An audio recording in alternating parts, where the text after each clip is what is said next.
आणखी एक महत्त्वाची बातमी आहे। 26/11चा मास्टरमाइंड तहव्वूर राणा अमेरिकेतून भारतासाठी रवाना झालाय। आज राणा भारतात येण्याची शक्यता आहे, तर एनआयएची टीम तहव्वूर राणाला दिल्लीत घेऊन येणार असल्याचं कळतंय।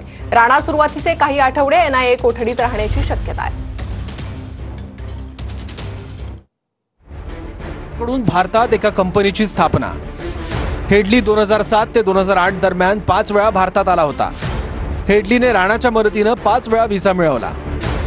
हेडली आणि राणाने मुंबई हल्ल्यासाठी रेकी केली होती। राणा आपल्या पत्नीसोबत मुंबईत आला आणि ताजमध्ये थांबला होता। राणावर आयएसआय सोबत कनेक्शन असल्याचाही आरोप। राणासाठी मुंबई आणि दिल्लीच्या जेलमध्ये विशेष बराक तयार। सुरुवातीला दिल्ली आणि मग मुंबईत आणलं जाणार। राणाला आर्थर रोड जेलमध्ये ठेवलं जाऊ शकतं। कसाबला ठेवलेल्या बराकमध्ये राणाला ठेवण्याची शक्यता। जेलमध्ये कसाबसाठी विशेष बराक बनवण्यात आलं होतं।